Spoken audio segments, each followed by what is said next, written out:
Hey guys, Billy here from Tech Academy. In this video, pag-uusapan natin yung bagong update or the newly released update about the CompTIA Security Plus certification exam. So without further ado, let's go ahead and dive in. Right, so bago natin pag-usapan yung mga detalye or yung mga details na may kinalaman sa bagong CompTIA Security Plus certification exam, i-brush up muna natin or i-refresh muna natin kung ano nga bang meron doon sa luma or doon sa kumbaga yung previous na version or yung actually current version pa rin right now kasi hindi pa naman talaga totally replaced ng CompTIA Security Plus. So yun yung tinatawag natin or yun yung exam number na SY0-601. So basically ito yung ni-replace ni CompTIA na previous version ng CompTIA Security Plus certification. And if you're going to take a look doon sa mga detalye or doon sa mga information na may kinalaman dito sa SY0-601, ito yung ilan or ito yung mga tawag dito, ito yung mga domains or chapters na meron dito sa ating old, okay, old kasi nga ito yung papalitan ng bago na SY0-601. So we have 5 major chapters which are composing of chapter 1, all about threats, attacks, and vulnerabilities. Okay, and then we also have 2 or chapter 2 or domain 2 kung saan pinag-usapan or nandun pumapasok yung tinatawag nating architecture and design. We also have chapter 3 or domain 3 kung saan we talked about implementation or kung paano tayo magde-deploy ng secure implementation ng ng infrastructure natin sa ating organization as a whole. We also have chapter 4 or domain 4 kung saan pinag-usapan or pumapasok yung tinatawag nating operations and incident response. So dito naman pumapasok yung mga incident management and so on and so forth. So mamaya we're gonna take a look doon sa pagkakaiba ng mga curriculum or yung mga details about each of the exam number. And then we also have domain 5 or chapter 5 kung saan pinag-usapan natin yung or kasama doon sa topic yung governance, risk or compliance or yung tinatawag natin na GRC.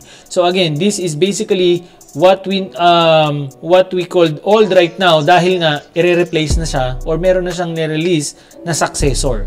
Okay? Which is yung tinatawag natin na CompTIA Security Plus SY0-701. Okay? So bago natin puntahan yung mga detalye na yun, again, this is just a brush up. So if you're going to take a look doon sa old version ng exam or doon sa 601, we have the following domain, yung pinag-usapan natin kanina. In terms of percentage, para sa exam mismo or dun sa, what do you call this? The domains in the examination itself, yung chapter 1 or domain natin covers 24% of the exam. So medyo marami-rami in terms of attack, threats, and vulnerabilities na items na pwedeng lumabas doon sa exam. Right?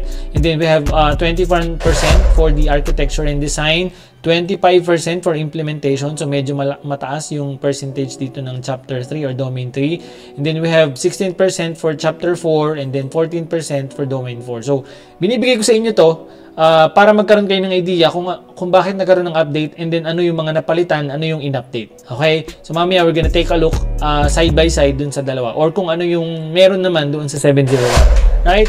And then in terms of the exam details, so ganun pa rin naman almost all CompTIA certification exam like the others.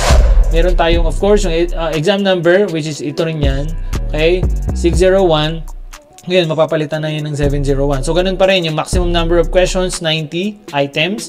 And then, multiple choice at saka performance-based. So, ito yung strategy or technique ni CompTIA sa kanya mga certification exam. So, like any others, like CCNA and other IT certification, may multiple choice. And then, meron siyang tinatawag na pangalan nito, performance-based. Kung saan, ang ginagawa sa performance-based, parang more on drag and drop, more on lab. Okay? Kasi nung nag-exam ako ng Security Plus before, merong, for example, a radius and a wireless access point. I-configure mo siya. So, pag kinlik mo siya, nakiklik mo siya, and then may mga option doon para i-configure mo. And then may mga choices din para mapili mo or ma-solve mo yung problem. Kumbaga, so ang tawag doon ni CompTIA is performance-based. And then length of the test, 90 minutes. Okay, usually may additional 30 minutes kapag ka Philippines. I'm not sure lang kung laging ganun, pero nung nag-exam ako, meron ganun. And then of course, nakalagay dun sa website or official website ni CompTIA, meron itong recommended number of years or 2 years experience working in the IT. Okay? Although hindi naman siya talagang required, ibig sabihin, pwede ka pa rin mag-exam kahit wala kang experience. Yun nga lang, it would be an advantage kapag meron ka ng experience or kahit paano meron ka ng at least basic and fundamental knowledge about systems and network. Napakalaking bagay nun dahil of course, katulad ng mga pinag-usapan natin kanina, yung 5 domains na yon, it assumes na kahit paano alam mo na yung IP address.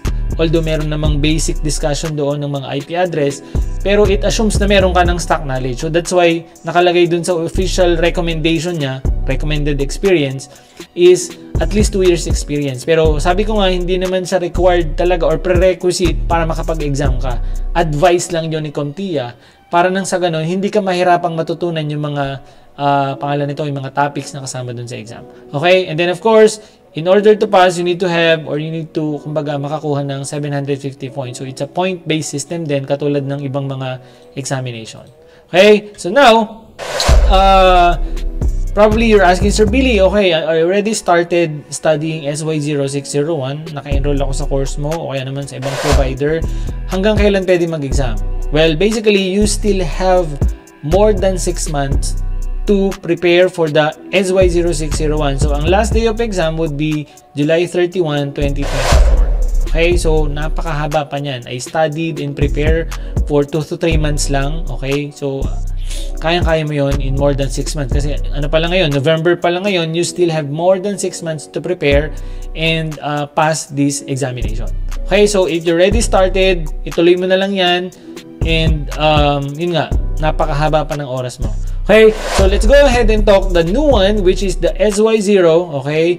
SY0701. So ngayon, almost ganun din. It has 5 major chapters or 5 major domains. Kaya lang naiba yung composition ng mga domains niya at saka ng mga pangalan nito, ng kanyang mga chapters. So sa chapter 1, we have what we call general security concepts, okay? And then chapter 2, we have threats, vulnerabilities, and mitigation. So medyo na iba yung mga term, okay? And then we have chapter 3 or domain 3, we have security architecture.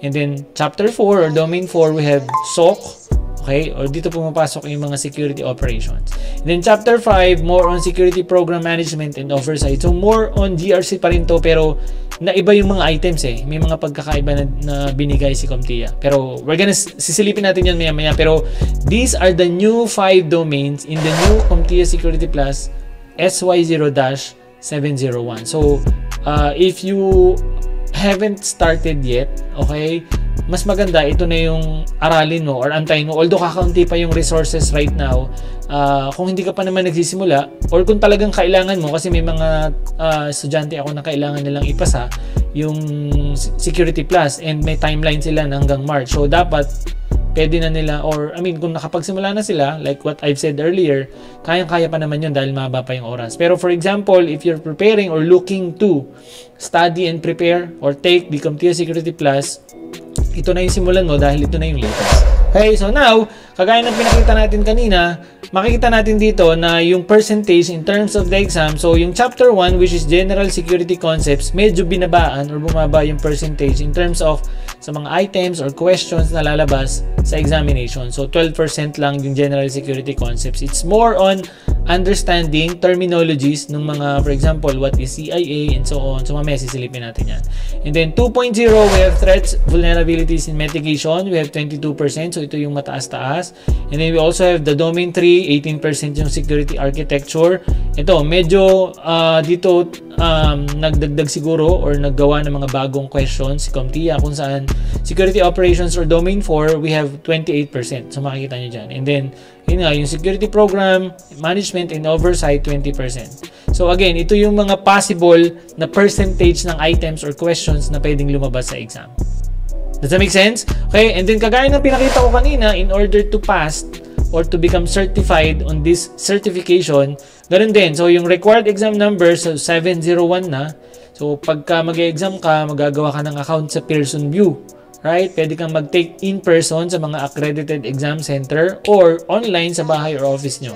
Kung meron kang stable na internet, pwedeng sa bahay na lang. Kung wala naman, sa accredited exam center na lang para sureball. Kasi may mga estudyante ako na nag-exam na na-disconnect sila, hindi na nila na-refund. Okay, so paalala lang yun. Anyway, so ganun pa rin, maximum of 90 questions, and then ganun pa rin, multiple choice and performance based, and then ganun pa rin, 90 minutes. So, yung recommended number of experience is ganun pa rin. Now, yung passing rate, ganun pa rin, 750 points over 1,000. So, it's a point-based system pa lang. Yun nga lang, na iba yung mga items katulad ng pinakita ko dun sa naunang slide kung saan medyo mataas yung sa security operation. So, if you're preparing for this, siguro, kailangan dun ka mag-focus. Okay? So, now, you're probably asking, Sir Billy, how much would be the question? How much would be the cost of the exam? So, in the United States and other related countries, it will cost you $392.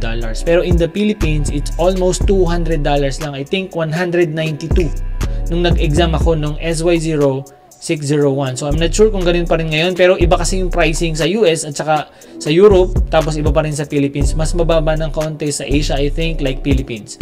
So, pag ready ka na mag-exam, siguro lalabas naman siya doon sa Pearson VUE pag pinili mo yung exam number na SY0701 kung magkano siya. Pero usually, kapag ka Philippines, mas mababa siya ng around $100.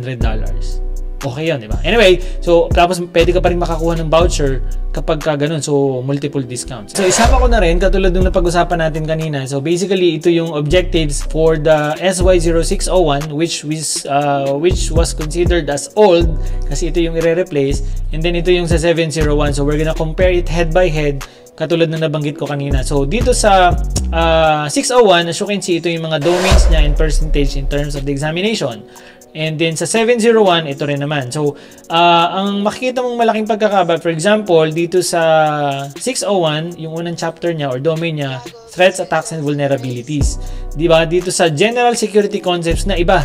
Diba? So, wala dito yon. Now, itong mga to, like categories, control types, and then, and so on, nandito rin siya sa 601 pero nasa ibang chapter. So, almost, ganun lang din naman, na iba nga lang yung composition ng mga domain. So, if you're going to check doon sa mga items, kasi napakadaming items dito sa 601, and then if you're going to compare it with the 701, almost, I think, 80% ng mga mismong individual items also exist doon sa 601. So, almost, siguro, more or less, mga 20% lang talaga yung individual items na nadagdag dito sa 701. So, if you're going to take a look, for example, dito sa 2.0, Threats, Vulnerabilities, and Mitigation. So, makikita natin dito yung mga threat actors like nation state, hacktivists, and so on. Ngayon, nandito rin yan sa what we call 601. So, for example, saan ko ba sa tinignan kanina? Okay, nandito rin yan dahil kasama nga rin siya doon sa tinatawag natin na ayan, katulad nito, diba? Nasa 1.5 siya sa 601. So, actors and threats. So, for example, insider threats, hacktivists, and so on. So, again, 80% ng mga items na nandun sa 601, it's still visible or included sa 701. So, hindi ka na mahirapan, lalo na kung napagsimula ka na. Okay, so, you can download the official objective in the official site ni CompTIA, or probably I link the download in the description of this video para makita mo. Kasi mako-compare mo kung ano yung mga pinagkaiba ng kada chapters and items. Hindi na natin iisa-isahin dahil medyo marami to. Okay? So, yun lang.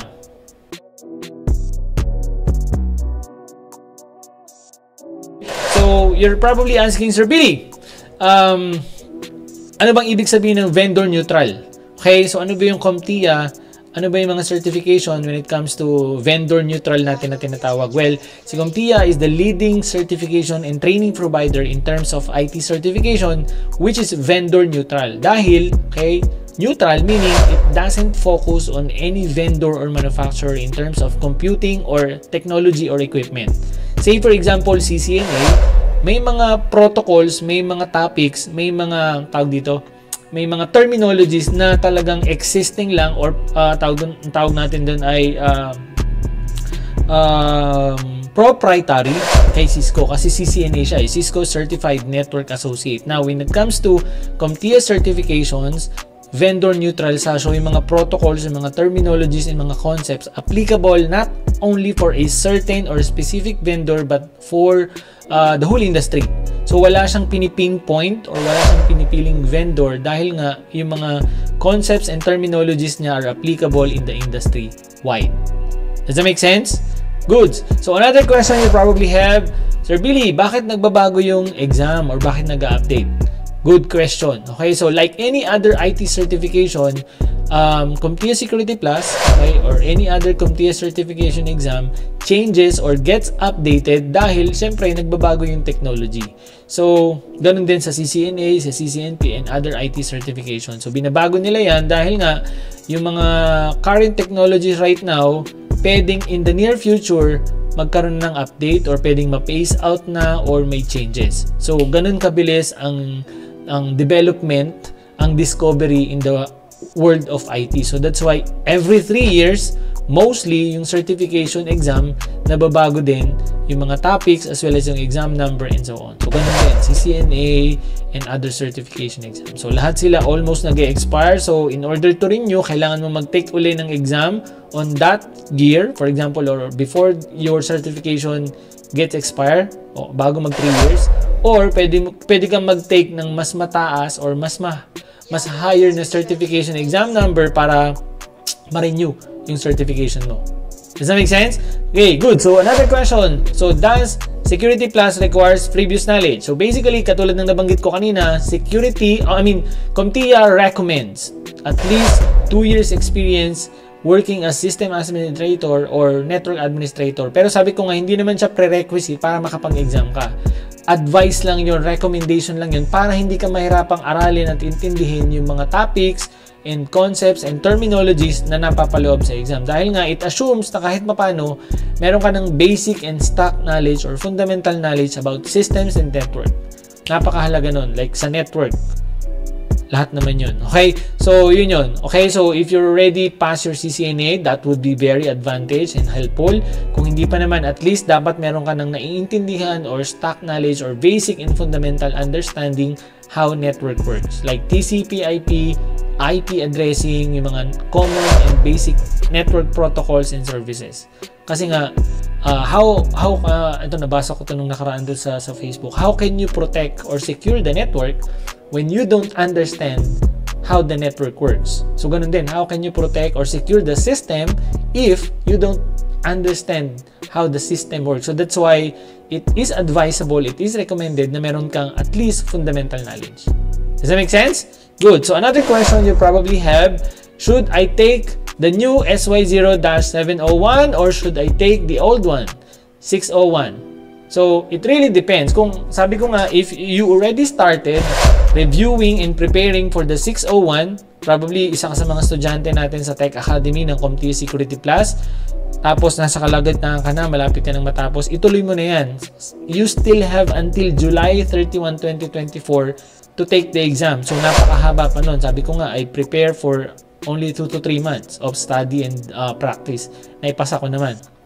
So, if you already started, ituloy mo na, i-take mo na yung 601. Okay? Dahil you still, for example, naipasa mo naman, you still have 3 years na validity ng certification na yun. Now, kung magsisimula ko pa lang, plano mo, next year ka magsisimula. Ito yung New Year's resolution mo. So, basically, ang i-target mo na, ang i-goal mo na, itong bago, 701. Kasi hindi ka pa naman nagsisimula eh.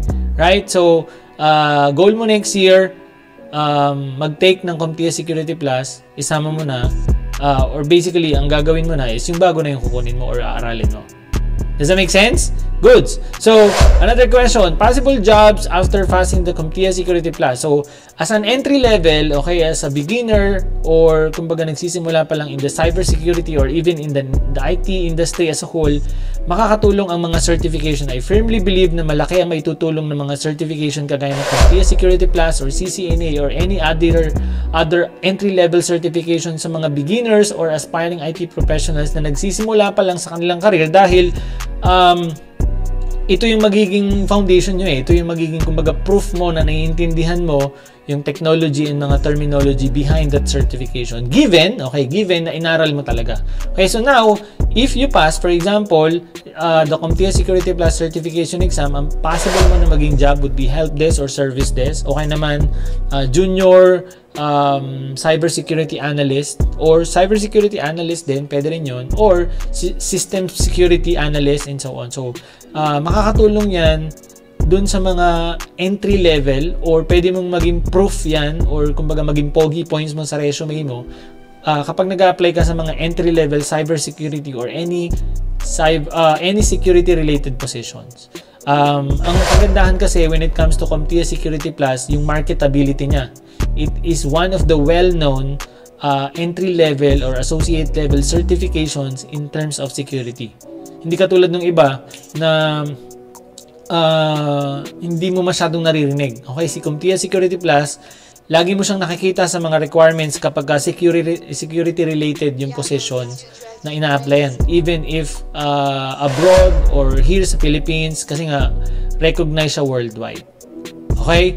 So, possible jobs, yun nga, system security analyst or cyber security analyst, entry level, or pwede rin junior penetration tester if meron kang skills about penetration testing and so on. So, yung mga entry level, pwede mong makuha yon when you passed, and given, again, na naintindihan mo yung certifications or yung technology behind the certifications. Gets? Good. How long before my cert expires? So, nabanggit ko na kanina, di ba? So, every 3 years, nag-update at pwedeng ma-expire yung certification mo. So, ang options mo is to take the certification again before it expire or take higher level certification. So, sa CCNA, ganun, pwede kang mag-take ng CCNP, marirenew yung CCNA mo, and then naipasa mo yung CCNP mo. Now, sa CompTIA, ganun din. Ang kagandahan pa sa CompTIA, pwede ka rin ma-renew by acquiring, tawag dito, continuing education unit, something like that. Okay, so pag nag-join ka ng mga webinar, pag nag-pass ka ng mga white papers and so on, makakakuha ka ng tawag doon, credential units, I think, and makakatulong yon, or pwede mong magamit yon in renewing your certification para hindi ka na uli mag-exam. So i-check nyo na lang. Probably I link the details of that recertification in the description below. Okay, so now, how to get started? So probably you're asking, Sir Billy, saan ako magsisimula? So again, if you already started, na nag-aaral ka na, nagpe-prepare ka na para sa CompTIA Security Plus SY0601, ituloy-tuloy mo na lang yan. If you're enrolled sa ating course sa Tech Academy, natapos na natin yung course, meron na rin tayong practice exam, ituloy-tuloy mo na lang yan dahil nga mapakahaba pa ng oras mo para makapag-take ng certification. Imagine, meron ka pa hanggang July. Kayang-kaya mo nga yan hanggang January or at least hanggang December kung nakapagsimula ka na para by 2024 SEC Plus certified ka na. Kung hindi naman, ituloy-tuloy mo lang dahil napakahaba pa ng oras mo. Now, kung hindi ka pa nagsisimula, ito na yung i-goal mo. Next year, for example, yun yung goal mo, magsimula ka na sa 701. So, pwede kang mag-enroll sa mga online training courses na live or self-paced, kagaya natin sa Tech Academy. Meron din sa Udemy and so on. May mga free din sa YouTube. So, it all depends on you na. Okay? So, lahat naman tayo may kanya-kanyang way how we learn, how best we learn, ika nga. So, it really depends on the resources and time and kung ano yung mag-work sa'yo. Okay? So, yun lang. I hope this series of information or questions, answer your question, as well as provided you the necessary details na kailangan mong malaman in terms of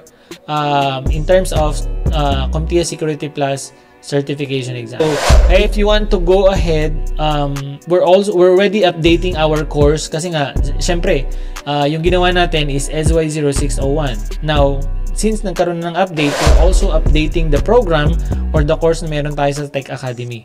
If you already enrolled, so huwag kang mag-alala dahil kapag nilabas na natin yung 701 or yung update, you still have access dahil nga we provide full and lifetime access. Now, if you want to be part of the waitlist kapag ka nag-open na tayo ng enrollment for the 701, go ahead to techacademy.ph/SecPlus para maka-join ka sa waitlist. So, once we have the updated version or once at least we have at least 2 chapters or 2 domains, we're gonna release it for public for a discounted price again, and pwede kang maka-join or pwede kang maka-grab ng discount. So, in order to join the waitlist, go ahead to techacademy.ph/SecPlus. Yun lang. So, for other free courses na meron tayo and for other informations about what we do, visit techacademy.ph.